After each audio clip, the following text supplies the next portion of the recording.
தோசை இட்லி சாம்பார் சட்னி தோசை இட்லி சாம்பார் சட்னி தேடி பிடிச்ச ஹோட்டலில் வாங்கினு வந்தேன் பார்சலில்.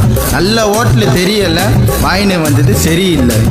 தோசை இட்லி சாம்பார் சட்னி தோசை இட்லி சாம்பார் சட்னி போட்டு கடா தட்டை எத்து 5 பூரி விட்டு கடா வைத்து உள்ள வாரி வாரி.